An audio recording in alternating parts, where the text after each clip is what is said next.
Hi, my name is Rictor, and today I want to talk to you about hate, using examples from the films that we watched throughout this term.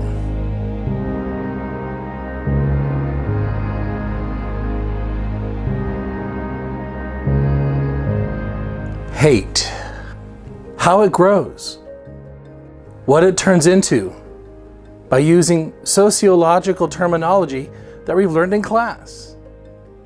Racism, transphobia, homophobia, xenophobia, and of course misogyny. Anything that is the other from the norms of a dominant group are hated by its extremes or embraced. Hate is taught. It begins in primary groups. Think about the dinner table scene in American History X, where Derek Vinkman's father is instilling racism into his sons. It's everywhere I look now. What? This affirmative blaction.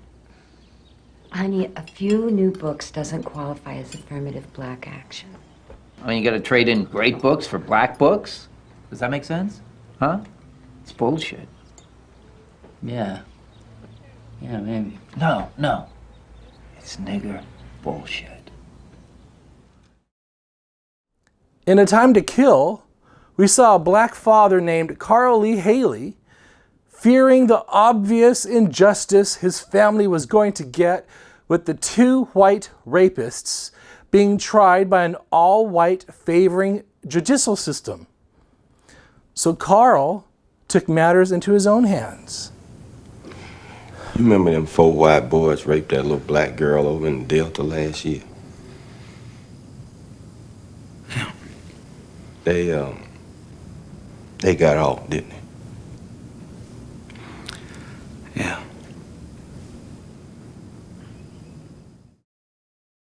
In Pariah, we saw the lesbian character Lauren attempt communication with her mother at her mother's doorstep.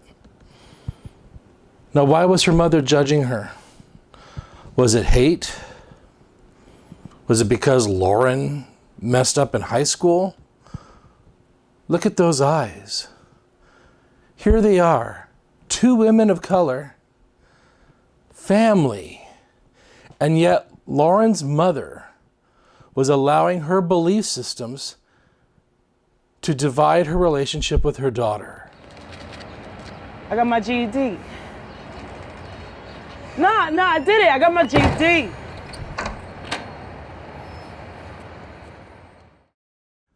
A forest fire begins with a spark, and that spark is hate, being taught at home. The forest fire is the result of secondary groups reinforcing the core beliefs that originated in the home. Which came first, the chicken or the egg? The chicken, because the chicken lays the egg. It created the egg, it nourishes it, and then the egg turns into something entirely new.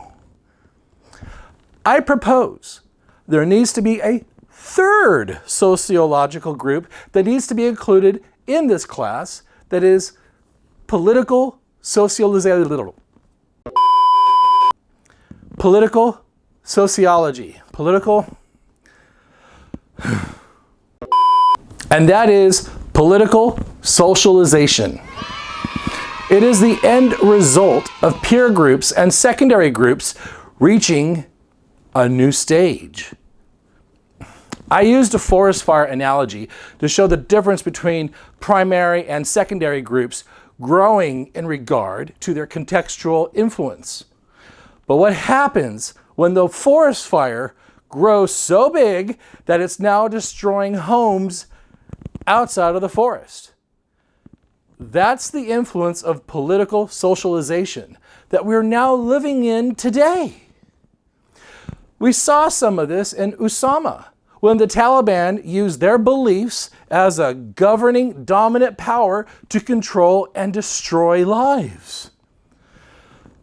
When belief systems reach a crescendo among strangers who subscribe to it as a group, for instance, the MAGA rally, it becomes more than a reference group. Belief systems have then turned into something where nothing is being shared or nourished among its members. Nothing is being reinforced or taught. Make it white. It becomes a weapon. It's destruction. It's the failed insurrection on our capital. You cannot achieve this level of weaponization without the sociological two groups feeding into it.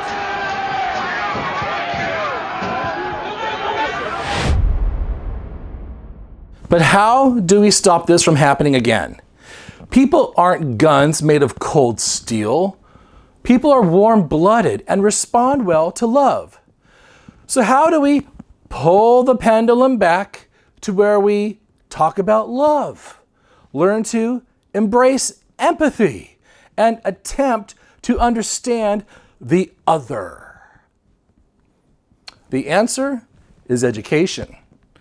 Until our country magically makes college free for everybody, adults can only get their education from their sources of media.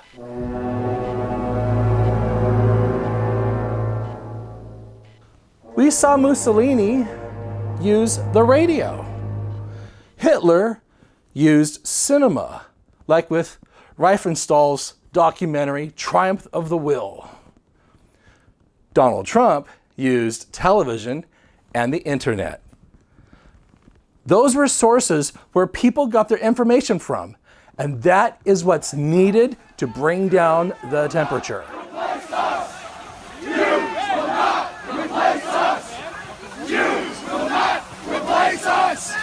Jews will not replace us.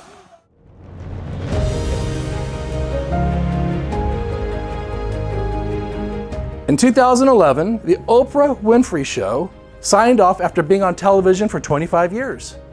During its time, millions of people across the world tuned in and experienced something called the Oprah effect. This is when she introduced the world to scholars, philosophers, book club recommendations, and scientists. This show is a very important lesson in racism. It may make you angry, but no matter how angry you get, I encourage you to please don't turn the channel, because the purpose will be revealed before the show is over. The idea is to see how easy it is to be taught to hate. Everyone engaged in open discussion. People were listening. Households were absorbing this. In its wake, since the show's been off the air, people have turned to 24-hour news. All the talk about coronavirus being so much more deadly doesn't reflect reality.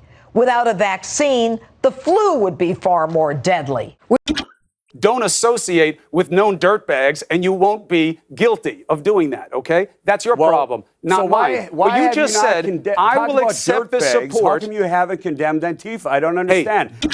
24-hour social media influencers, YouTube, Facebook, and conflict entrepreneurs for their sources of information, regardless of political affiliation.